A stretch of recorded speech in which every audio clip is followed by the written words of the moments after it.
ओम नमः सिद्धेभ्यः जय श्री ओम नमः सिद्धेभ्यः जय श्री ओम नमः सिद्धेभ्यः।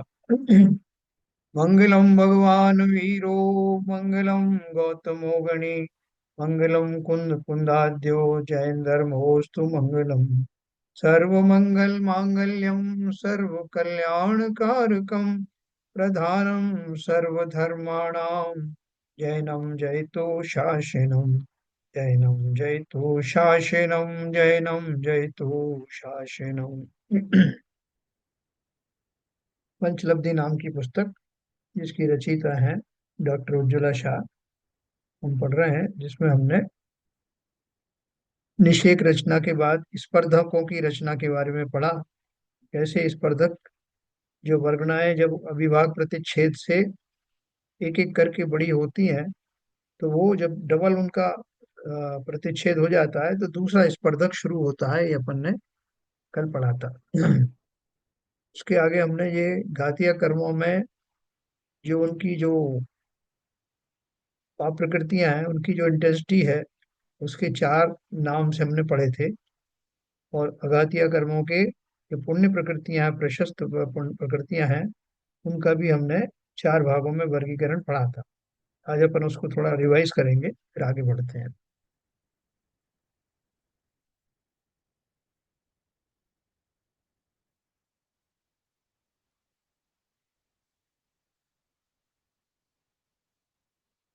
तो अपन ने ये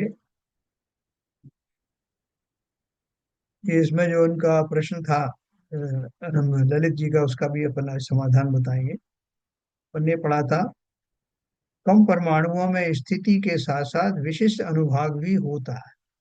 उनकी अपनी फलदान शक्ति होती है। इस शक्ति को अविभाग प्रतिच्छेदों में नापा जाता है।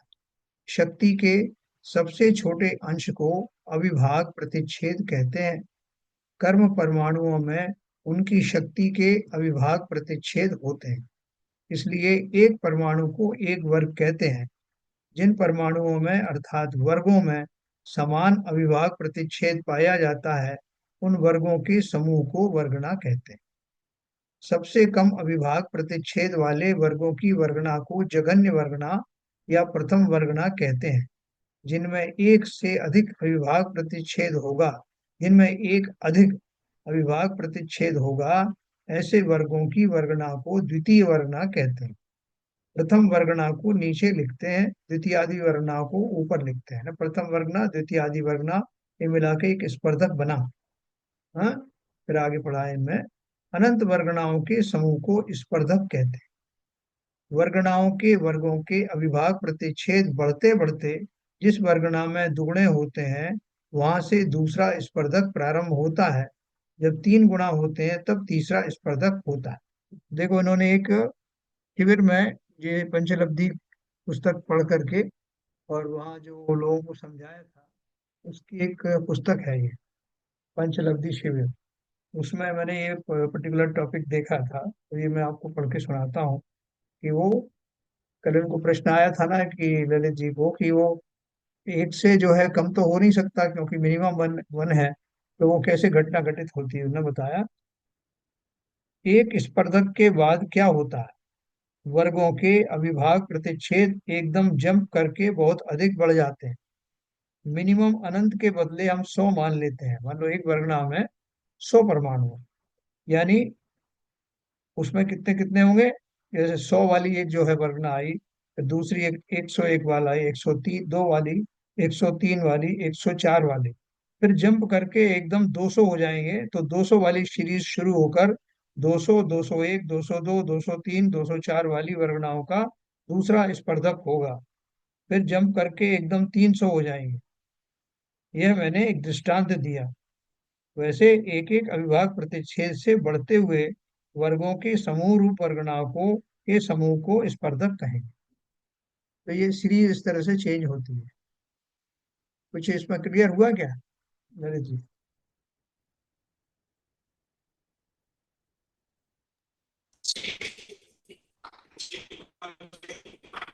ललित जी अपना वो ये जो आपने म्यूट करिए। बताया था कि किस स्पर्धक में वर्गलाएं होती हैं, हाँ तो अभी आप बता रहे हैं इस, मैं ये कह रहा हूँ हाँ कि अभी आपने बताया, पहले बताया था कि एक स्पर्धक में अनंत वर्गणाएं होती हैं। पहले स्पर्धक जितना हो जाए दुगनी हो जाएगी, या कि 100 से लेके 200 हुआ तो जंप करके दूसरा स्पर्धक हो जाता है। तो हाँ। जो अनंत परगणाएं आपने बताई हो, अभी आपने इसको संख्यात परगणा बताई, तो ये नहीं, वेरी करती रहती हैं क्या? संख्या से तो उन्होंने एग्जाम्पल दिया है। संख्या से जो एक स्पर्धक है अच्छा। ना, एक स्पर्धक के अंदर में हाँ हाँ। वो जो इतनी 101 वाली सीरीज वाली आएंगी, फिर वो जब पूरा पूरा हो जाएगा 101 से लेकर 199 तक मान लो आ गया, 199 तक आ गया। अब जब 200 हो जाएगा हाँ। तो उसके बाद दूसरा स्पर्धक शुरू होगा। संख्या तो उन्होंने खाली डेमोन्स्ट्रेशन के लिए बताई है, अच्छा। क्योंकि अनंत अनंत वर्गनाएं है ना, इसलिए देखा ना, अनंत ओके ओके वर्गना ओके। होंगे। चलो देखो, अपन यहाँ चल रहे ठीक है थे। ठीक है। घाती कर्म और अघाती कर्म में स्पर्धक रचना के नाम इस प्रकार हैं। घाती कर्म में मंद से तीव्र, देखो अब ये अपन ने जो ऊपर पढ़ा ना, अलग अलग अविभाज्य प्रतिच्छेद, उसका उदाहरण ये यहाँ पे आया है। घाती कर्म और अघाती कर्म में स्पर्धक रचना के नाम इस प्रकार हैं। जैसे घाती कर्म में मंद से तीव्र अनुभाग वाले स्पर्धक के चार प्रकार हैं। वो स्पर्धक कैसे आए? जैसे पहला स्पर्धक है जिसकी वर्गनाएं सब कैसी हैं? लता भाग वाली हैं, जिनके सारे वर्ग जो उनकी शक्ति है वो कितनी है? मिनिमम शक्ति है, जिसे लता भाग कहा। फिर दूसरा स्पर्धक आया। दूसरा स्पर्धक में ये काष्ठ वाला जो है वो शक्ति होगी, जो लकड़ी में जो उससे ज्यादा कठोरता है ना, तो उससे उन्होंने एक नामकरण किया है उनका, कि वो कंपेरेटिवली वो स्पर्धक में ज्यादा अभिभाग प्रतिच्छेद होने से वो ज्यादा अनुभाग वाला है। तीसरा अस्थि वाला है, वो और ज्यादा अनुभाग वाला है। और फिर शैल भाग वाला में सबसे ज्यादा अनुभाग वाला शक्ति वाला है। लता यानी बेल नरम होती है, कठिन नहीं। वैसे इन स्पर्धकों में अनुभाग मंद होता है। लता से दारू यानी काष्ठ कठिन होता है, वैसे इन स्पर्धकों का अनुभाग अधिक होता है। उससे भी अधिक अनुभाग अस्थि भाग वाले और सर्वाधिक अनुभाग शैल भाग वाले स्पर्धक में होता है। काष्ठ से हड्डी और हड्डी से शैल यानी शिला पत्थर कठिन होता है, वैसा यहाँ भी समझना। इसमें हर एक प्रकार के अनंत स्पर्धक होते हैं, है ना। जैसे मान लीजिए कि किसी जीव के परिणाम ऐसे हैं कि उसके हमेशा ही बहुत कठोर जो है वो भाव बनते हैं। तो कठोर भाव में भी इसके चार भाग हैं। कठोर में भाग में भाई कि लकड़ी वाला जो है कठोरता है, उससे भी ज्यादा हड्डी वाली भाग कठोरता वाले भाव है, या उससे भी ज्यादा है। तो जो उनका स्पर्धक एक अलग होता है, जिनमें इस तरह के कठोर भाव आते हैं। उनको भले ही किसी व्यक्ति में चारों तरह के स्पर्धकों का संगम हो, लेकिन जब उसके भाव एक पर्टिकुलर परिणाम वाले होते हैं तो अपन उसको बोल देते हैं कि साहब बहुत कटु आदमी है, बहुत कठोर आदमी है। तो वो कठोरता कैसी है, ऐसे चार भागों में मापा गया है। ये कौन से घाती कर्मों की वर्गीकरण है। इसमें सब समझ में आया? कोई दिक्कत तो नहीं? इस प्रकार के, इसमें हर प्रकार के, क्या लिखा है इसमें, हर प्रकार, हर एक प्रकार के अनंत स्पर्धक होते हैं। कि जब अभी जैसे मेरा मूनी कर्म का बंध चल रहा है, सपोज करिए, तो वो इसमें कल मेरे जो परमाणु आए थे, बंधे थे, कल उसमें जो है ये दारू वाले जो है कम थे, अस्थि वाले कम थे, शैल भाग वाले कम थे, लता भाग वाले बहुत ज्यादा थे। इस तरह से एक मिक्सचर बन करके मेरा वो कर्म रजिस्टर हुआ। और आज जो है मेरे भाव बने, उसमें क्या हुआ कि ये सारा पहले से लेकर तीसरे तक के जो है वो कम थे, और ये शैल भाग वाले बहुत ज्यादा थे। तो आज इस तरह का जो उसका बंद हुआ। तो इस तरह से विविधताओं को लिए हुए जीव के परिणामों के फलस्वरूप वो कर्मों की रचना होती है। उसमें कम अनुभाग वाले, अब जब उदय में आएंगे तो कम अनुभाग वाला जो माने बांधा था, लता वाला बांधा था, तो वो एक हल्का आएगा। तो मुझे थोड़ा बहुत जो है जो विकल्प आएगा। जैसे एक मुनि बन गए, अब मुनि बन गए तो उनको एक थोड़ा सा एक आया कि मेरी ये मेरी माँ हुआ करती थी पिछले जन्म में, पिछले उस पर्याय में, जब मैं मुनि नहीं बना था, ये मेरी बहन थी, तो एक थोड़ा सा स्मरण आया। लेकिन अगर वो मुनि कर्म का बहुत बाला बाड़ा आया तो वो वो विवल हो जाएंगे, भाव विवल हो जाएंगे, और उनको अपना सब मुनिपना भूल करके उनसे वो माँ है माँ बेटे जैसा व्यवहार करना शुरू कर देंगे। एक उदाहरण के तौर पर आप बताएं तो ऐसे जीवों को, सभी जीवों को आठों ही कर्मों की जो प्रकृतियां बनती हैं उनमें ये अनुभाग कम ज्यादा हो करके और निरंतर बंद होता रहता है। एक ही दिन में बहुत सारे समयों में, अलग अलग समयों में अलग अलग प्रकार के जो है स्पर्धक बन सकते हैं।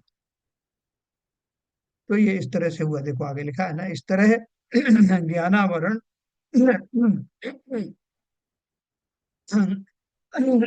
दर्शनावरण, मोहनी व अंतराय कर्मों में तीव्रता की अपेक्षा शैल, अस्थि, दारू व लता ऐसे अनुभाग के चार स्थान पाए जाते। जब किसी कर्म में चारों ही प्रकार का अनुभाग बंद होता है तो उसे चतुः स्थानगत बंद कहते हैं। कि मेरा जो है चारों प्रकार के कर्म, चारों प्रकार का बंद हो रहा है ना। अभी मेरा आज का दिन ऐसा ही गया है कि मुझे चारों प्रकार के जो है वो बंद हो रहे हैं, लता वाले भी हो रहे हैं, ये भी हो रहा है, वो भी हो रहा है। पल पल में मैं बदल रहा हूँ, मतलब उसकी क्वांटिटी भी कम ज्यादा हो सकती है, लेकिन एक बड़ी रेंज है। जैसे अपन अस्थि वाला बोले हैं तो अस्थि वाले की भी बड़ी रेंज है, कोई एक ही नहीं है, पॉइंट वाइज नहीं है। तो काफी दूर तक उसकी भी वेरिएशन हो सकते हैं। तो ये चतुस्थानगत बंध हुआ। अब जीव के विशुद्ध परिणामों के निमित्त से जब अति तीव्र अनुभाग वाली घाती कर्म की प्रकृति नहीं बनती है। अभी कोई जीव मुनि हो गया है, तो मुनि हो गया है तो वो अपने नियम संयम में रहता है, तो उसका लेकिन अभी भी बंद चल रहा है। तो बंद चल रहा है तो कैसा बंद चलेगा, उसको अति तीव्र वाला अनुभाग वाला नहीं बंधेगा। तो कैसा बंधन होगा, त्रिस्थानगत। पहले चतुस्थानगत बोला था, त्रिस्थानगत। तो उसमें कौन कौन सा हुआ, अस्थि, दारू और लता वाले भाग स्पर्धक बनते हैं, शैल भाग वाले नहीं बनते। और जब द्विस्थानगत बंद होता है तब दारू और लता भाग रूप बंद होता है, शैल अस्थि भाग वाला बंद नहीं होता। ठीक है, तो जैसे जो इंटेंसिटी ज्यादा वाली है ना, परिणाम मेरे शुद्ध होते हैं तो ज्यादा इंटेंसिटी वाले बंद नहीं होते। तो घाती कर्म में अनुभाग की अपेक्षा स्पर्धकों के चार स्थान देखे, उसी प्रकार अघाती कर्मों में भी स्पर्धकों के चार चार प्रकार पाए जाते हैं। अघाती कर्मों में प्रशस्त और अप्रशस्त दो प्रकार की प्रकृतियां हैं। तो ने कल पढ़ा था ना कि जो पुण्य और पाप की जो प्रकृति है वो घाती कर्म में नहीं होती। घाती कर्म तो सब पाप प्रकृति वाले ही होते हैं। अघाती कर्मों में दोनों प्रोविजन होते हैं, प्रशस्त और अप्रशस्त। तो उनके अपने अपने स्पर्धकों के नाम अलग अलग हैं। अब हम प्रशस्त प्रकृतियों के बारे में पढ़ेंगे जो अघाती कर्मों में होते हैं। प्रशस्त प्रकृति में मंद से तीव्र अनुभाग वाले स्पर्धकों के चार स्थान इस प्रकार हैं। पहला, गुड़। सबसे कम मीठा कौन सा है, गुड़। उसके बाद खांड उससे ज्यादा, शर्करा उससे ज्यादा मीठी, और अमृत उससे ज्यादा। ऐसे चार लेवल बनाए। इन चार पदार्थों में मिठास क्रमशः बढ़ती जाती है। वैसे इन प्रशस्त प्रकृतियों के स्पर्धकों में अनुभाग अर्थात फल देने की शक्ति अधिकाधिक होती है।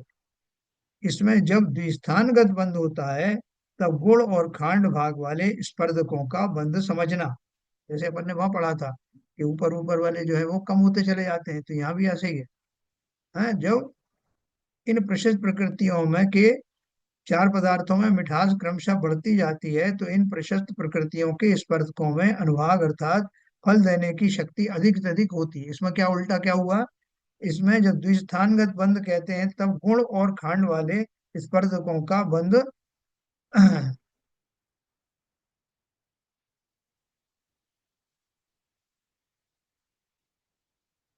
अच्छा, ओके। जब पहले वाले दो हो रहे हैं तो खाली ये पहले वाले दो बन रहे हो, जब उससे आगे चतुस्थानगत कहेंगे तब चारों ही प्रकार का समझना, गुड़, खांड, शर्करा और अमृत वाले सभी बंद हों। अघाती की अप्रशस्त प्रकृतियों में, अभी इसकी जो अप्रशस्त प्रकृतियां आई मतलब वो पाप प्रकृतियां, में मंद से तीव्र अनुभाग वाले स्पर्धकों के चार स्थान इस प्रकार हैं। पहला, निम्ब। निम्ब माने नींबू। दूसरा, कांजीर। तीसरा, विष। और चौथा, हलाहल। है, हलाहल होता है ना, वो बहुत घोर जो विष होता है। ये पदार्थ अधिकाधिक कटु हैं, कड़वे हैं। उसी प्रकार इनमें अनुभाग तीव्र है। जब जीव के परिणामों की विशुद्धि बढ़ती जाती है, तब अघातिया की अप्रशस्त प्रकृति का अनुभाग बंध भी द्विस्थानगत रह जाता है, चतुः स्थानगत बंध नहीं होता। इतना ही नहीं, पूर्व में बंधे हुए चतुस्थानगत स्पर्धकों का अनुभाग अनंत गुणा हीन हीन होकर होता जाता है, और सत्ता में पड़े हुए कर्मों में द्विस्थानगत अनुभाग शेष रह जाता है ना। तो इसमें कौन सा होगा बंध? अब तो अपने हिसाब से बताओ कि अगर द्विस्थानगत बंध है तो इनमें से कौन कौन से बंध होगा, कौन सा नहीं होगा, ये चार में से। निम्ब, कांजीर, विष और हलाल। अगर हमारे परिणाम, हाँ, अच्छे हुए तो क्या होगा बताओ। इसमें विश्वास निम्ब और कांजीर होगा। नहीं होगा। आपकी आवाज कट रही है यार सीवी साहब। निम्ब और कांजीर। इनमें विष और हलाल नहीं होगा। हाँ, है निम्ब और कांजीर। निम्ब और संतुलन। कांजीर रहेंगे, है ना। परिणामों की विशुद्धि बढ़ेगी तो वो जो मरकाजी रहेंगे वो संतुलन और चौथी कसाय। हाँ, इनमें इन चार में कैटेगरीज में बताओ। निम्ब, कांजीर, विष और हलाहल में से जीव के जो परिणाम विशुद्ध होते हैं, तब अनुभाग बंध भी द्विस्थानगत रह जाता है। द्विस्थानगत कौन सा बंध होगा मतलब? निम्ब और काजी। हाँ, निम्ब और कांजीर का बंद होगा। आगे वाले विष और हलाल का नहीं होगा, क्योंकि परिणाम अब विशुद्ध हो रहे हैं। ठीक है सर, तो ये हो गया। इतना ही नहीं, पूर्व में बंधे हुए चतुस्थानगत स्पर्धकों का अनुभाव अनंत गुणा हीन हीन होता जाता है। देखो, ये सिद्धांत हमारे बहुत काम का है कि अभी मेरे जो भाव चल रहे हैं अप्रशस्त कर्मों में, अघातीय कर्मों में, तो वो बहुत खोटे परिणाम चल रहे थे। लेकिन अभी मैंने किसी तरह से अपने परिणामों को दुरुस्त किया, शुद्ध किया, तो अप्रशस्त प्रकृतियों का अब जो बंद हो रहा है वो भी उतना तीव्र नहीं हो रहा है। नीचे के दो ही उसमें जो टाइटल में आ रहा है। उसके अलावा क्या बोल रहे हैं? सत्ता में पड़े हुए कर्मों में द्विस्थानगत अनुभाग शेष रहता है। यानी ये चीज भी होती है उसमें। इसमें सर ये अपत्याखान और संतुलन रह जाएंगे। हाँ, वो आप उसको उस हिसाब से कंपेयर कर सकते हैं, क्योंकि ये सब जो दशा हो रही है, ये परिणाम जो शुद्धि हो रही है, ये सम्यक दर्शन के बाद ही जो इस तरह के परिणाम होते हैं। ठीक है ना। तो वो जो आप कह रहे हो ना कि वो जो उसमें अप्रत्यक्ष नहीं जो प्रत्याख्यान और संजुलन, है ना। तो प्रत्याख्यान और संजुलन जो है भाव है वो उसमें उनकी जो है हाँ दशा अलग है ना। अनंतानुबंधी जाति अलग है। देखो, अभी अलग अलग कैटेगरी में अपन जाने। उससे इसको अनंतानु कैसे एक मिनट।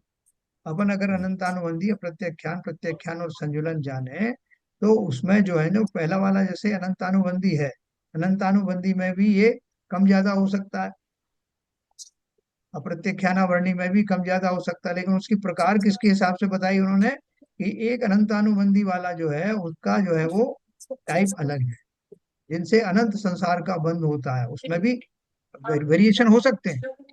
और उसी तरह से अप्रत्याख्यान अपन मोटे मोटे तौर पे बोल देते हैं कि जो अनंत संसार का बंद करे वो अनंत अनुबंधी है, वो तो ठीक बात है, लेकिन उसमें भी बहुत सारी वैरायटी हो सकती है।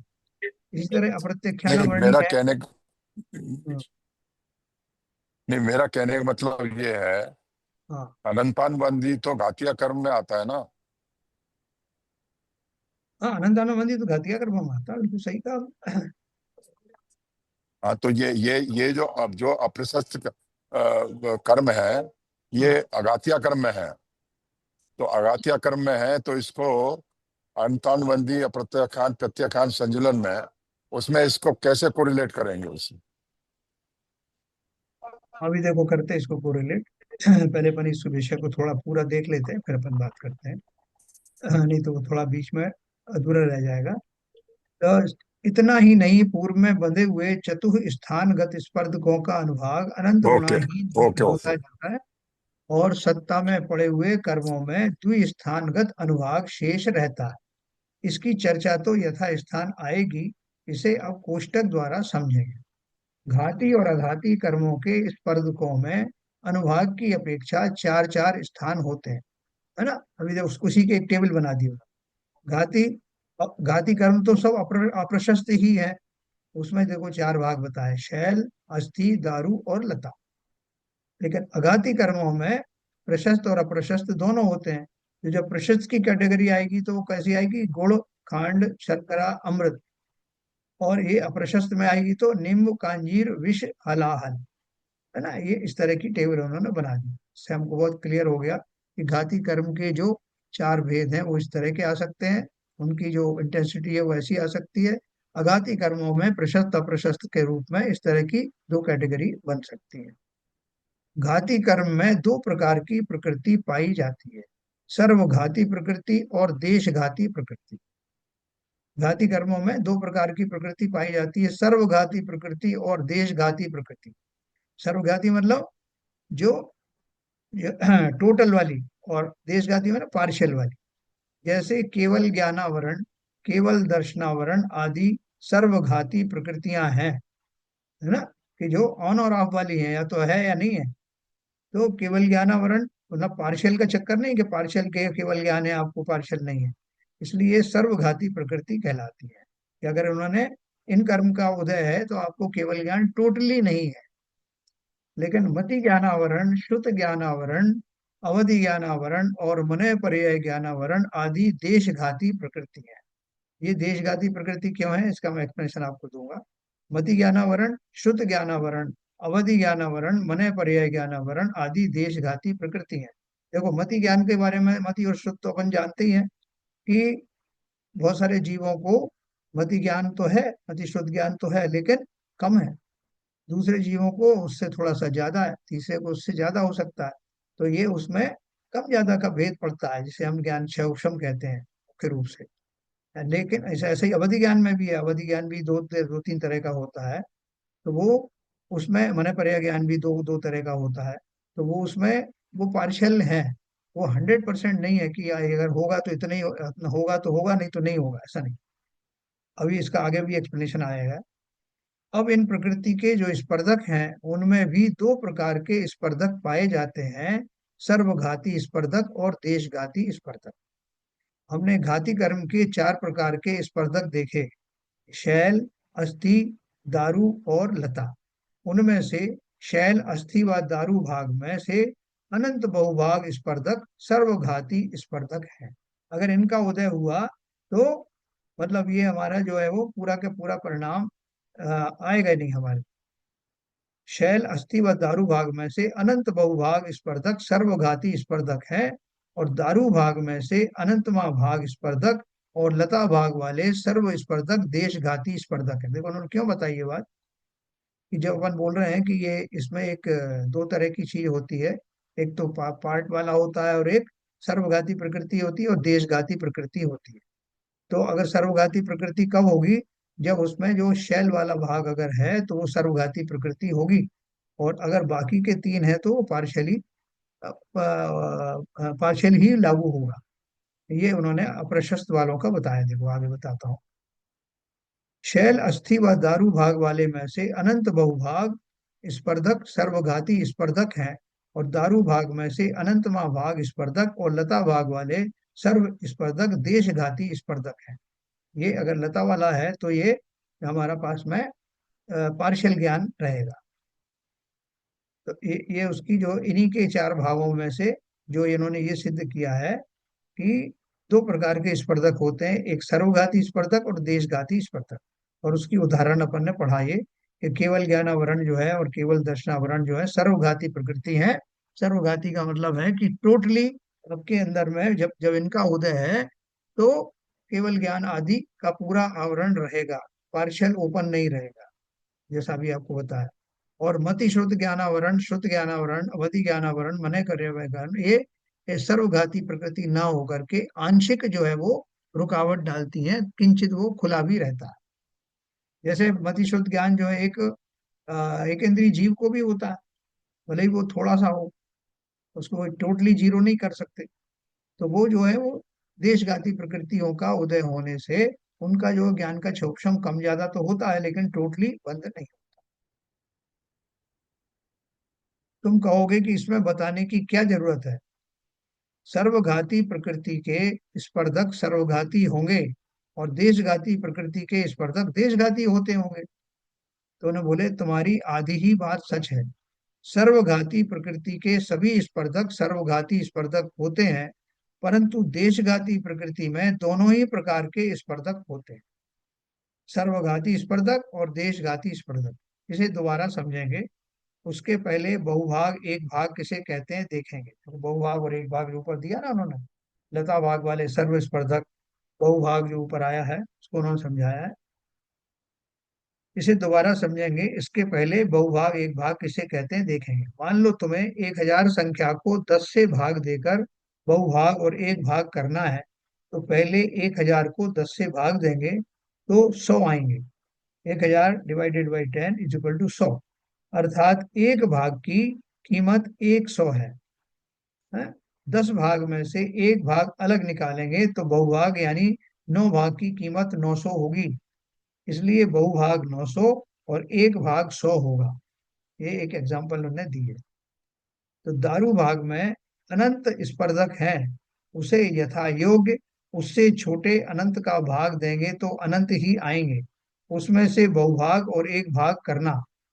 दारू भाग वाले बहुभाग तो सर्वघाती स्पर्धक हैं और एक भाग देशघाती स्पर्धक है। देखो इन्होंने टेबल बनाई है, ये घाती कर्म है। घाती कर्म के दो भेद हुए, सर्वघाती प्रकृति और देशघाती प्रकृति। अब सर्वघाती प्रकृति में सर्वघाती स्पर्धक होंगे, वो कौन कौन से होंगे?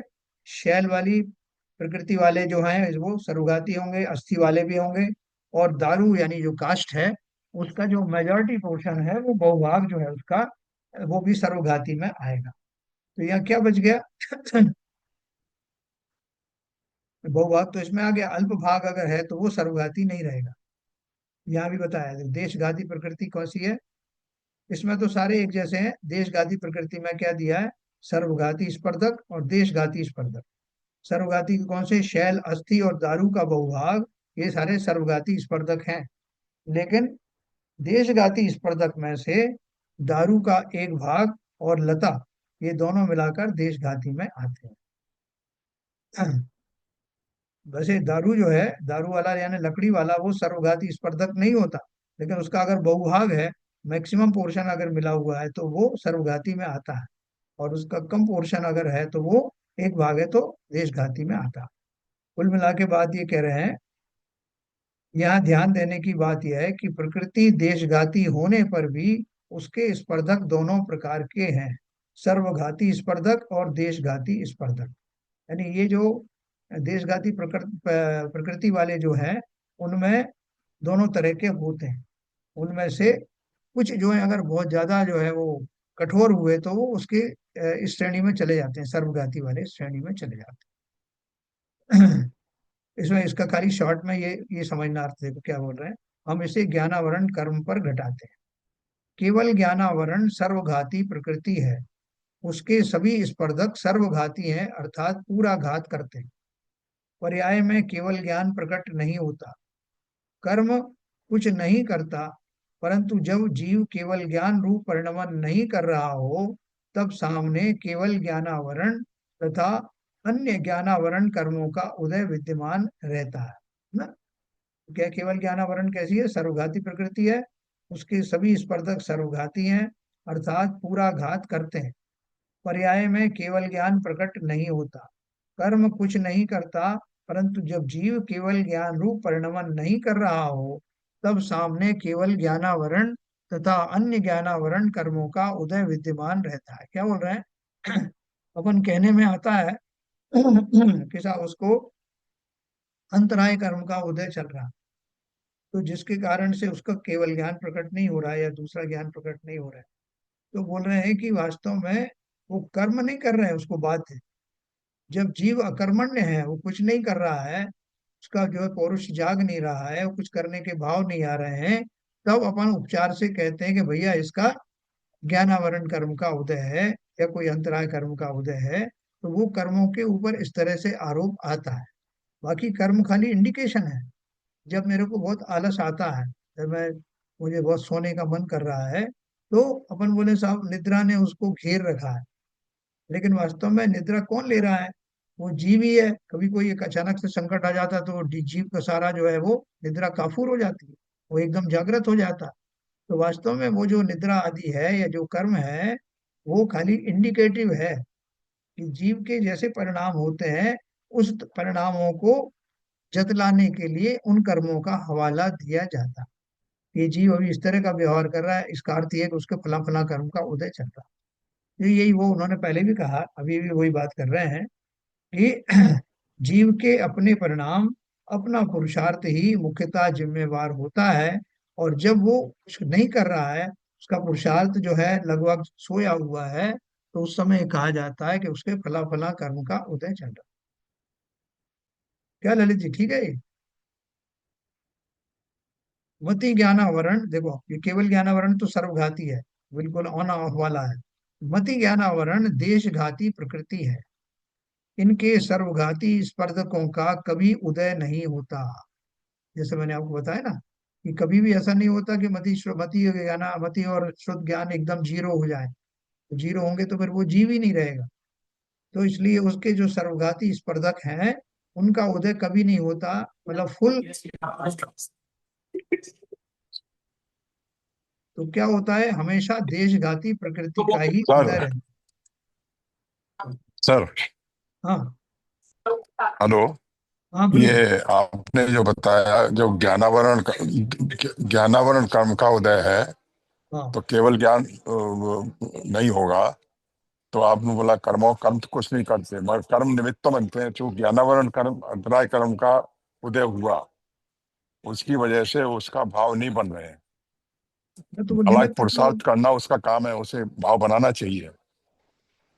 तो वही तो कर्म बात तो कर रहे हैं। निमित्त बनेंगे ना। तो निमित्त का अर्थ क्या है? निमित्त को अपन हाँ, कर्ता की तरह निमित्त से मत। करता नहीं है। हाँ, तो कर्ता की तरह से निमित्त अपन करता नहीं है, मतलब, ये बात सही है।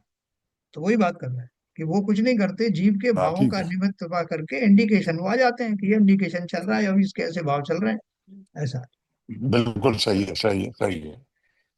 मान लो सर्वघाती स्पर्धकों का उदय हो जाए, तो जीव पर्याय में सर्वथा ज्ञान रहित हो जाएगा, जड़ अचेतन हो जाएगा, जो कभी होता ही नहीं।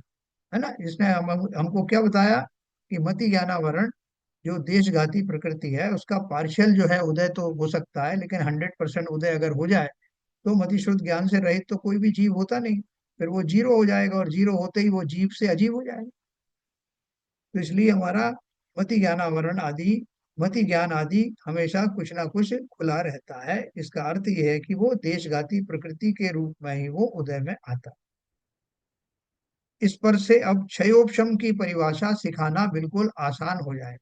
क्षयोपशम के बारे में लोगों ने पूछा था कि क्षयोपशम का अर्थ क्या है। या ललित जी ने ही पूछा कि क्षय का अर्थ क्या है, इसमें उपशम का अर्थ क्या है, ये क्षयोपशम कैसे बना।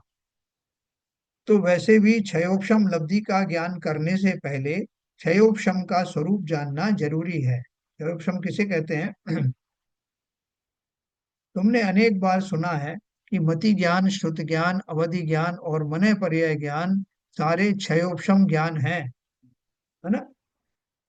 देखो बहुत सारे आपको पंडित भी कहते रहे, आपको नजर आएंगे कि भैया ये हमारा क्षयोपशम ज्ञान है, हमसे भी गलतियां हो सकती हैं, तो वो गलतियों पे ध्यान मत देना, क्योंकि थोड़ा कम ज्यादा भले ही हो, लेकिन क्षयोपशम ज्ञान है, उसमें गलतियां हो सकती हैं। तो यहाँ वही बात कर रहे हैं। तुमने अनेक बार सुना है कि मति ज्ञान, श्रुति ज्ञान, अवधि ज्ञान और मने पर्याय ज्ञान सारे क्षयोपशम ज्ञान हैं। उनमें प्रतिस्पर्धी कर्मों का क्षयोपशम पाया जाता है। प्रतिस्पर्धी माने मतलब जो जिस ज्ञान के बारे में बात चल रही है उस संबंधी, इसे हम मति ज्ञानावरण कर्म पर घटाते हैं। मति ज्ञानावरण कर्म का पर घटा करके आपको क्षयोपशम की नॉलेज दे रहे हैं। क्षयोपशम किसे कहें? क्षयोपशम की परिभाषा इस प्रकार है: वर्तमान कालीन सर्वघाती स्पर्धकों का उदयाभावी क्षय। समझना कि वर्तमान कालीन जो अभी जो जो काल समय चल रहा है, जिस समय की बात हो रही है, उस समय ऐसे कर्मों का उदय नहीं हो रहा है जो सर्वघाती हों, जो पूरी तरह से उसको ढक लें ज्ञान को। ऐसा उदय ऐसे कर्मों का उदय अभी नहीं हो रहा है। उदय नहीं हो रहा है उसको हमने क्षय मान लिया। आगे लिखा है उन्होंने, वर्तमान कालीन सर्वघाती स्पर्धकों का उदयाभावी क्षय, भविष्यकालीन उन्हीं स्पर्धकों का सदवस्था रूप उपशम, और वर्तमान कालीन देशघाती स्पर्धकों का उदय। कर्म की इन तीन रूप अवस्थाओं को क्षयोपशम कहते हैं। तो देखो इसको समझाया उन्होंने, वो मैं आपको समझाता हूँ। तीन कैटेगरी को मिला करके क्षयोपशम शब्द बना है। तीन कैटेगरी कौन सी है? एक तो जो वर्तमान में जो सर्वघाती स्पर्धक हैं वो उदय में नहीं आ रहे, उनका उदय में नहीं आना ही मैंने उनको ऐसे मान लिया कि वो जैसे है ही नहीं, अर्थात वो क्षय को प्राप्त हो गए, ये ऐसा एजम्पशन किया है ये उदयाभावी क्षय में। दूसरा भविष्यकालीन उन्हीं स्पर्धकों का है, उसी जाति के जो स्पर्धक जो भविष्य में उदय में आने वाले हैं वो अभी वहीं के वहीं कीलित हो गए, वो नीचे आ ही नहीं रहे। जो जो उदयावली में थे वो उदय को प्राप्त नहीं हो रहे, उदयावली से ऊपर के जो थे वो वहां फ्रीज हो गए, तो फ्रीज हो गए तो उसको उपशम कहा। और अभी उदय में कौन से आ रहे हैं? सर्वघाती वाले नहीं आ रहे हैं, वर्तमान कालीन देशघाती स्पर्धकों का उदय हो रहा है नहीं। अभी उदय किसका चल रहा है? सर्वघाती का नहीं चल रहा है, ना उनकी उदीर्णा हो रही है ना उनका उदय हो रहा है। खाली जो देशघाती वाले हैं, जो पार्शरी घात करने वाले हैं, उनका उदय चल रहा है, इसलिए मेरा ज्ञान का किंचित उघाड़ बना हुआ है। तो इसको क्षय उपशम कहते हैं, जिसमें क्षय आ गया कि वर्तमान में जो उदयावली है उसमें उदय में आ नहीं रहे हैं। दूसरा जो बाद में आने वाले हैं उदीर्णा आदि से वो भी नहीं आ रहे हैं तो उनका उपशम हो गया। और वर्तमान में जिनका उदय आ रहा है वो सर्वघाती जाति के नहीं है, वो देशघाती जाति के हैं, जिनके कारण से मेरा ज्ञान किंचित खुला हुआ है। इसी को हम क्षयोपशम ज्ञान कहते हैं। उसको आगे उन्होंने बताया है, वो भी अपन पढ़ते हैं।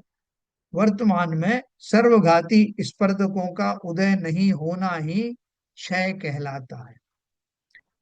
कि वो क्षय का मतलब वो नहीं है, वर्तमान में नहीं है। यहाँ क्षय का अर्थ सत्ता में से नाश नहीं है।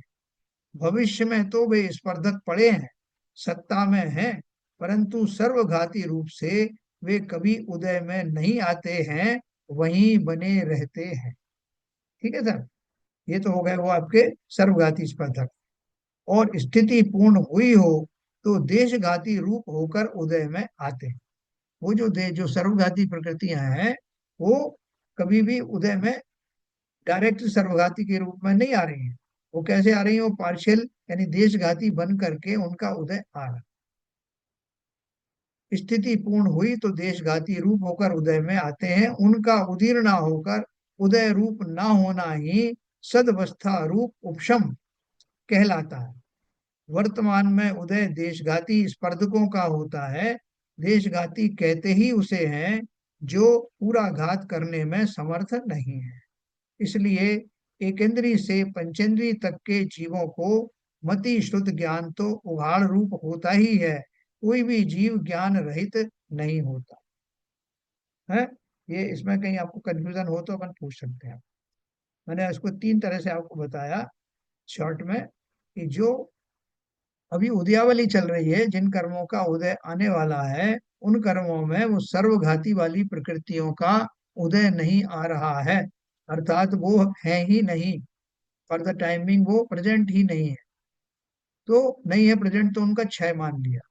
और उससे ऊपर के जो कर्म थे जो बाद में उदय में आने वाले थे, वो जो उदीर्णा आदि से उदयावली में आते थे वो भी वहीं फ्रीज हो गए हैं, अर्थात उनका उपशम हो गया। तो क्षय हो गया, उपशम हो गया। और उदय में कौन से आएंगे?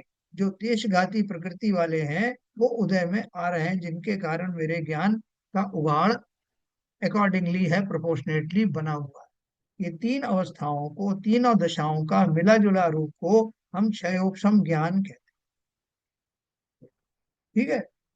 सूक्ष्म निगोदिया जीवों में भी ज्ञान का कुछ ना कुछ अंश प्रकट रहता ही है। और उनकी जो देशघाती जो प्रकृतियां हैं उनका इस तरह का उनका अरेंजमेंट है कि उनको ज्यादातर तो उनका आवरण पड़ा है, लेकिन किंचित उसमें उघाड़ भी है, इसलिए अक्षर के जो अनंतमा भाग है उतना ज्ञान उनको रहता।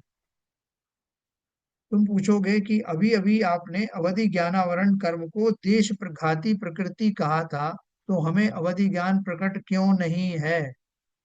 है, जैसे मति शुद्ध ज्ञान के बारे में बोलते हैं हमको प्रकट है, क्योंकि वो पार्शियल देशघाती प्रकृति है, उसका हमें किंचित उगाड़ है। और आपने इसको अवधि ज्ञान आवरण को भी देशघाती प्रकृति कहा था, तो थोड़ा सा अवधि ज्ञान हमको दिलवाओ ना। ये उनका क्वेश्चन है। तो उन्होंने बोला तुम्हारा प्रश्न मार्मिक है, परंतु थोड़ा अधिक विचार करने पर तुम स्वयं ही इसका उत्तर दे सकोगे। क्या बताया उन्होंने? देखो, हमें अवधि ज्ञान प्रकट नहीं है, ये हमारी योग्यता से प्रकट नहीं है, मतलब हमारी इस समय की वर्तमान ऐसी योग्यता नहीं है कि मुझे अवधि ज्ञान प्रकट हो। इसको पहले स्वीकार करो। अब रही कर्म की बात। अवधि ज्ञानावरण में जो सर्वघाती स्पर्धक हैं, यानी शैल अस्थि दारू दारू बहुभाग वाले स्पर्धक हैं, उनका अभी उदय चल रहा है ना। देखो, हर एक कर्म में जो है ना चार भाग होते हैं, तो चार भाग में से ये बड़े वाले जो कठोर वाले भाग हैं, उनका उदय चलने के कारण से वो आपका बहुभाग जो है वो दबा हुआ है, वो नहीं आ रहा है उदय में। उनका अभी उदय चल रहा है, किनका? शैल अस्थि दारू वाले स्पर्धक का। इसलिए अवधि ज्ञान प्रकट नहीं है। यह हमारा औदिक अज्ञान है, मानी पर्यायगत अज्ञान है। इस पर्याय में जो हमारा ये अवधि ज्ञान का जब तक ये चलता रहेगा तब तक अवधि ज्ञान प्रकट नहीं होगा। बहुत सारे मुनि होते हैं ऐसे कि जो तपस्या करते करते उनको अवधि ज्ञान हो जाता है। तो इसी पर्याय में कुछ ऐसे क्षण भी आ सकते हैं कि जब आपका पुरुषार्थ इस योग्य हो, आपके भाव इस योग्य हो, आपके कर्मों के निमित्त इस प्रकार के बने, तब आपको ये अवधि ज्ञान प्रकट होता है। अभी जैसे तीर्थंकर होते हैं, उनको तो जन्म से ही है मति शुद्ध अवधि तीनों ज्ञान होते हैं। लेकिन जो बाकी के और जीव हैं, बहुत सारे केवल ज्ञानी ऐसे होते हैं जिनको बाद में अवधि ज्ञान हुआ हो या मने पर्याय ज्ञान हुआ हो। जरूरी नहीं कि हुआ ही हो सबको, लेकिन होता है जब जिसको, तो ये दशा हो। ये हमारा औदिक अज्ञान है। औदिक मतलब जो उदय में आया है, उसके कारण से हमारा अवधि ज्ञान हमको नहीं प्रकट हो रहा। अब जिन जीवों के अवधि ज्ञान प्रकट हैं, उनके शैल अस्थि और दारू बहुभाग वाले स्पर्धकों का उदयाभावी क्षय है। कौन सा क्षय हो गया उनका? इनका उदय नहीं हो रहा। कौन सा? जो कठोर वाली जो वृत्तियां थी, शैल अस्थि और दारू वाले स्पर्धक, उनका उदय नहीं हो रहा। किसका उदय उदय हो रहा है, वो अभी बताएंगे। भविष्यकालीन उन्हीं स्पर्धकों का सदवस्था रूप उपशम है। भविष्य में भी ये वाले जो कठोर जाति के स्पर्धक थे, इनका उदय नहीं होगा भविष्य में, मतलब आगे तक, जब तक कि उनका उपशम है। और लता भाग वाले स्पर्धकों का उदय है। यह उनका क्षयोपशमिक अवधि ज्ञान है। जिन जीवों को अवधि ज्ञान प्रकट हो रहा है, उनके वो जो कठोर वाले जो स्पर्धक थे, उनका उदय नहीं हो रहा है। और उसके ऊपर के वाले जो कठोर स्पर्धक थे, उनका भी उदय रुका रुका हुआ है। उनका क्या बोलते हैं, उपशम हुआ है। तो उदयावली में भी नहीं है, और उसके ऊपर की जो पंक्ति है उसमें भी वो भी स्थिर रूप से बैठे हुए हैं। तो अभी उदय में क्या आ रहा है?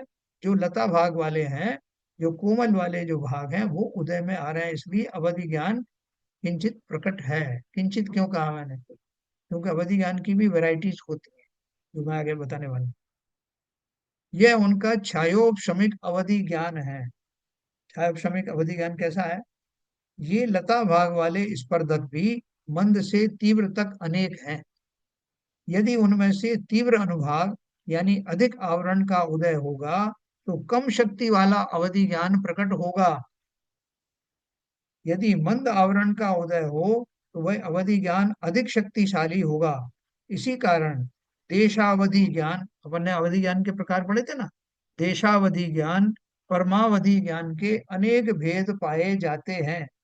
अवधि ज्ञान वाले को कैसे है कि किसी जीव को इतना अवधि ज्ञान है कि वो अपने एक दो भव पीछे के देख सकता है और एक दो भव आगे का देख सकता है। क्षेत्र की अपेक्षा देखें तो किसी को 2 किलोमीटर तक का जो है वो रेडियस में वो उनको ज्ञान हो सकता है। किसी को एक पर्टिकुलर दिशा का ज्ञान होगा कि इसी दिशा में इतने इतने किलोमीटर तक के क्षेत्र के बारे में वो उनको जानकारी हो। तो ये सब उसकी वैरायटीज हैं देशावधि ज्ञान की। और परमावधि ज्ञान में उनका जो ज्ञान है वो काफी विस्तार से विस्तृत होता है। और भी बहुत सारे उसके भेद हैं, जैसे अपन ने पढ़ा था अवधि ज्ञान के बारे में। इसी कारण देशावधि ज्ञान और परमावधि ज्ञान के अनेक भेद पाए जाते हैं, और सर्वोत्कृष्ट ऐसा सर्वावधि नामक एक प्रकार का अवधि ज्ञान पाया जाता है। वो किसको पाया जाएगा? जिसका कि ये जो लता भाग वाले स्पर्धक हैं, जिसके वो सबसे मंद जो है वो होंगे, तभी उसकी वो ज्यादा शक्ति वाला वो अवधि ज्ञान प्रकट होगा। मति श्रुत ज्ञान में भी देशघाती स्पर्धकों में से मंद आवरण का उदय हो तब ज्ञान का उघाड़ अधिक होता है, और तीव्र आवरण का उदय हो तब ज्ञान का उघाड़ कम होता है। अभी अपन बोलते हैं कि संसार में जितने भी जीव हैं, उनमें भी जो सब बहुत से बुद्धिमान लोग हैं, वो भी अपना दिमाग का 10% से ज्यादा उपयोग नहीं कर पाते। ये अपन ने साइंस में पढ़ा। तो वो जो 10% भी अगर मान लो कि वो उसका उगाड़ है, तो वो 10% जो है किनको ज्यादा किनको होता है? वो भले ही वो जो जैन धर्म की बात नहीं है, उनको लौकिक ज्ञान भी अगर है, तो वो लौकिक ज्ञान में भी ये इस तरह का जो है आवरण की कमी के कारण उनका ज्ञान ज्यादा होता। आवरण कम है इसलिए ज्ञान का उगाड़ ज्यादा। तो वो विद्वानों की श्रेणी में आते हैं, उनको बहुत सी बातें जल्दी समझ में आती हैं। तो इसके हिसाब से ये हमारा अपना ज्ञान का जो है मति शुद्ध ज्ञान में कम ज्यादा होता रहता है, और उसी पर्याय में भी बदलता रहता है। कि पहले हमें वो बात समझ में नहीं आती थी, अभी वो बात समझ में आने लगी। तो उसका कारण क्या है? कि मैंने जो पूर्व में अपने जो कर्म किए थे, ज्ञानावरणी कर्म आदि का जो उदय था, उन कर्म के कारण बहुत सी सूक्ष्म बातें मुझे समझ में नहीं आती। लेकिन एक दिन आपको लगा कि मुझे ये बहुत कुछ समझ में आ रहा है, तो आप क्या कहोगे? कि मैंने अभ्यास किया, उस अभ्यास के कारण से मेरा ये ज्ञान में निखार आया।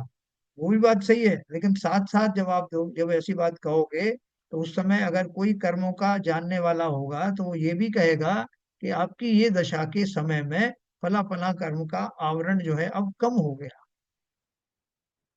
क्योंकि वो इंडिकेटिव है ना, आपकी परिणामों को पहचान करके जो दशा कर्मों की होती है, वो कर्मों की भाषा में उसको ऐसा कहा जाता है कि मेरा क्षयोपशम ज्ञान अधिक हो गया, अर्थात मेरा वो जो जो ज्ञान पर जो पर्दा पड़े हुए थे, वो पर्दे कम हो गए हैं।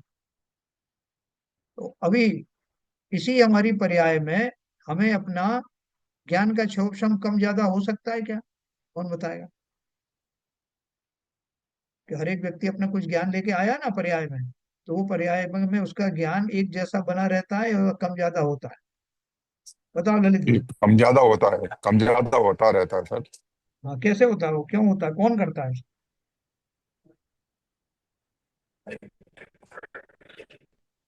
अपने भाव के से ही होगा, जो भी परिणाम बनेंगे ऐसे, और उसका आवरण जो है कम ज्यादा होता रहेगा एक्चुअली। तुमने ऐसे भाव किए, हमने कषाय ऐसा किया, भाव बने कषाय रूप, आवरण बढ़ भी सकता है, घट भी सकता है। देखो, कई बार जो है कोई कोई व्यक्ति जो ऐसा होता है कि वो निमित्त तो बहुत सारे बन जाते हैं। जैसे मैंने आपको एक बार उदाहरण दिया था कि मेरी एक बुआ जी थी, उनको अच्छा ज्ञान था, सारे बेसिक्स उनको सब पता थे, आगे तक के पता थे। और रामटेक में हम एक बार गए, वो भी वहां आई, तो उन्होंने मुझसे बहुत बेसिक क्वेश्चंस पूछे, जो बिल्कुल अनजान आदमी जिसने कभी शास्त्र पढ़े नहीं हो, उनके जो क्वेश्चन होते वो क्वेश्चन उनके आए। तो मैं बहुत दंग रह गया। पहले तो मैंने समझा कि वो मुझे ऐसी टेस्ट कर रही हैं या किस लिए ऐसा बोल रही हैं। फिर मुझे मालूम पड़ा कि उनका एक मोटरसाइकिल का एक्सीडेंट हुआ था, जिसमें उनकी मेमोरी काफी लॉस हुई थी, और वो ये सारा उनका जो ज्ञान था वो लगभग चला गया। वो एक्सीडेंट तो एक जो है उसमें एक निमित्त बना, लेकिन उनका जो ज्ञान का उघाड़ उतने समय में ऐसा कम होना था तो वो कम हुआ, बाद में फिर वो रिगेन हुआ। तो ऐसी दशाएं जीव को बहुत सी बार देखने को। हाँ। बहुत सी बार आपका नुकसान होना होता है। आपको कोई भी आदमी बात करके आपको पता भी नहीं लगता है, और आपकी भेद ले जाता है, आपका नुकसान करके चला जाता है, और आपको होश आता है तो आपको लगता है कि अरे ये कैसा हुआ, मैं तो ये गलती कैसे कर गया मैं। हाँ, तो वो कर्मों में यदि कुछ फर्क पड़ता है तो ये सब नुकसान उस वजह से हो जाते हैं। क्योंकि स्मृति भी जो है मति मति शुद्ध ज्ञान का ही एक भाग है, तो स्मृति उसी में आता है। तो इसलिए अभी कब मेरा क्या मेमोरी चली जाए, कभी किसी की मेमोरी आ जाती है एकदम, कैसा अचानक से मुझे तो वो पिछले भाव का भी याद आ गया। तो इसलिए हमको एक बात में सतर्क रहना है, क्योंकि ये सब जो कर्म करने वाला तो मैं ही हूं ना। जब उनका उदय आता है तो जीव का इस तरह का घटनाक्रम होता है। इसलिए जैसे शास्त्राभ्यास करना, विनय पूर्वक शास्त्राभ्यास करना। अभी हम जिनवाणी को जो है पैरों पे रख करके पढ़ते हैं। जैसे अब क्या करें, वहाँ चौकी नहीं थी तो मैंने पैरों पे रख लिया, या मैंने किस तरह से उसको पढ़ा, उस पर चश्मे रख लिया, उसके ऊपर गंदे कपड़े रख दिए, उससे इस तरह की चीजें रख दी, चश्मा तक तो फिर ठीक है। बहुत सारे लोग तो बहुत कुछ रख देते हैं, रुमाल रख दिया, ये रख दिया। तो जिनवाणी का जितना आप विनय करोगे उतनी ही आपको वो सुखदाई होगी, फलदायी होगी।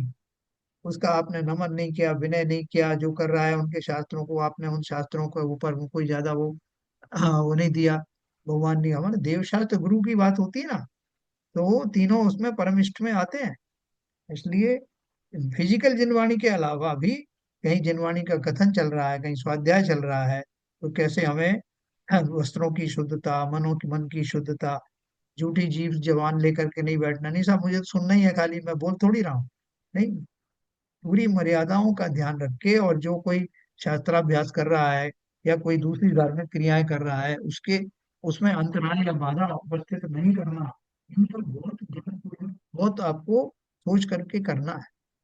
तत्वार सूत्र में उनकी लिस्ट दी है कि किन किन कारणों से जीव के ज्ञान चला जाता है, उसका ज्ञानावरण कर्म का या बंद किस तरह से होता है, कौन कौन से कारण, पूरी लिस्ट दी है। ज्ञानावरण के, दर्शनावरण के, सभी कर्मों के बारे में उन्होंने कारण बताया। तो इसलिए हमारा जो उदय ऐसा चलता रहे कि अभी जैसे हम जो पढ़ने जा रहे हैं, करणान योग परिचय हम पढ़ रहे हैं, तो अभी तो हमने बिल्कुल बेसिक पढ़ रहे हैं, लेकिन हमको बेसिक पढ़ने में भी हमारी हालत खराब हो जाती है। क्यों? क्योंकि ज्ञान का क्षोभम उतना नहीं है। लेकिन बहुत सारे जीव जो उसमें लगे रहते हैं, जैसे खुद जो डॉक्टर उज्ज्वला शाह है, इन्होंने बोला कि मैंने घुम्मट सार जो है पूरी पढ़ने का सोचा तो मेरे रोंगटे खड़े हो गए कि मैं कैसे पढ़ूं। मुझे एबीसीडी भी नहीं समझ में आया, दो दो तीन तीन बार पढ़ा तब भी समझ में नहीं आया। लेकिन बोले कि मैं लगी रही और एक दिन में उसमें कामयाब हुई, और इतनी कामयाब हुई कि उन्होंने उसके ऊपर ग्रंथ लिख दिए इतने सारे। विद्वानों को भी उनकी सभा में बैठने में आनंद आया। तो क्या हुआ, उनकी लगन, जिनवाणी के प्रति समर्पण, और वो सब होने से उनकी जो आवरण थे वो छटते चले गए। कर्म का वो उदय था, वो अपने ही पुरुषार्थ के कारण उस समय उदय भी कम हुआ। ये कहते हैं ना सर, हाँ, करत करत अभ्यास के जड़मत होत सुजान। बिल्कुल बिल्कुल बिल्कुल बिल्कुल। तो देखो, अभी अपन ने जो पहले अपन ने पढ़ा था करणान योग परिचय, और ये पंचलक्ति पहले ही पढ़ा था, तो उसके मुकाबले में हमें इस समय थोड़ा ज्यादा समझ में आ रहा है कि नहीं आ रहा है, या और कम हो गया? क्या ललित जी, और कम हो गया समझ में? नहीं नहीं, समझ ज्यादा आ रहा है, पर एक्चुअली आज थोड़ा सा पता नहीं क्या मेरा फोकस बन ही नहीं पाया। मेरे को रिकॉर्डिंग रिकॉर्डिंग पढ़ूंगा, सुनूंगा बाद में। हाँ हाँ, ठीक है, ऐसा होता है, समय समय आज कुछ मतलब आवरण, जैसे आप बात कर रहे हैं, कुछ ऐसा पता नहीं क्या हुआ हाँ, कि हो बार बार सकता है। फोकस ड्रिफ्ट हो रहा था। हाँ हाँ। जैसे बहुत सारे कारण होते हैं, जैसे कोई घटना ऐसी हो गई, या कोई जो है अपना वो कंसंट्रेशन नहीं बन पाता, बहुत सारे कारणों से होता है। हाँ, और उसमें इनडायरेक्टली तो जो है वो कर्म का उदय निमित्त होता है, वो भी अपनी जगह पे सही है। तो एनीवे, जब अपन उसमें ध्यान लगाते हैं और फोकस करते हैं, तो जैसे अभी सीवीजन साहब कह रहे हैं कि वो अभ्यास के द्वारा वो सब जो स्थितियां ठीक होने लगती हैं। जैसे हम जाप देने बैठते हैं, तो पहले तो ऐसा होता था कि जाप देते थे जैसे तैसे अपने वो उसके गुरिये थोड़े सरकाए और चले गए। दूसरी दूसरी बार कल किया तो और बहुत दूसरी तरह के भाव आते रहे। लेकिन मैं प्रण लेकर के बैठा कि मैं इस समय इसके अतिरिक्त और कुछ नहीं सोचूंगा, तो धीरे धीरे करके कंसंट्रेशन बनने लगता। कई बार अनअवॉइडेबल होता है, जो हमारे बस में भी नहीं होता, ऐसी परिस्थिति आती है, वो अलग बात है। बाकी ज्यादातर अगर हम जो है ये संकल्प पूर्वक बैठते हैं, करते हैं, तो हमारी स्थितियां सुधरने लगती हैं। कर्मों का जो उदय है वो भी कम होने लगता है, अनुभाग कम होने लगता है, स्थिति कम होने लगती है। तो देखो आगे चलते हैं। मति शुद्ध ज्ञान में भी देशघाती स्पर्धकों का समय हो गया साहब का। देशघाती स्पर्धकों में से मंद आवरण का उदय हो तब ज्ञान का उघाड़ अधिक होता है, और तीव्र आवरण का उदय हो तब ज्ञान का उघाड़ कम। तो अभी हम इसको यही समाप्त करेंगे। ये टॉपिक जो है वो बहुत कठिन तो नहीं है, लेकिन शायद हो सकता है कि आज आपको कठिन लग रहा हो। कल अपन इसको कुछ थोड़ा और खुलासा करेंगे, ये आपको समझ में आएगा, क्योंकि अभी हम जो पंचलब्धि का जो विशेष विषय है, 5 लब्धियों के बारे में, उसका ये इंट्रोडक्शन पार्ट है। ये हमको क्लियर होगा तो ही हमको 5 लब्धियां समझ में आएंगी। तो चलिए अभी समाप्त करेंगे इसको। तो मैं हो गया, जिनवाणी स्तुति करें।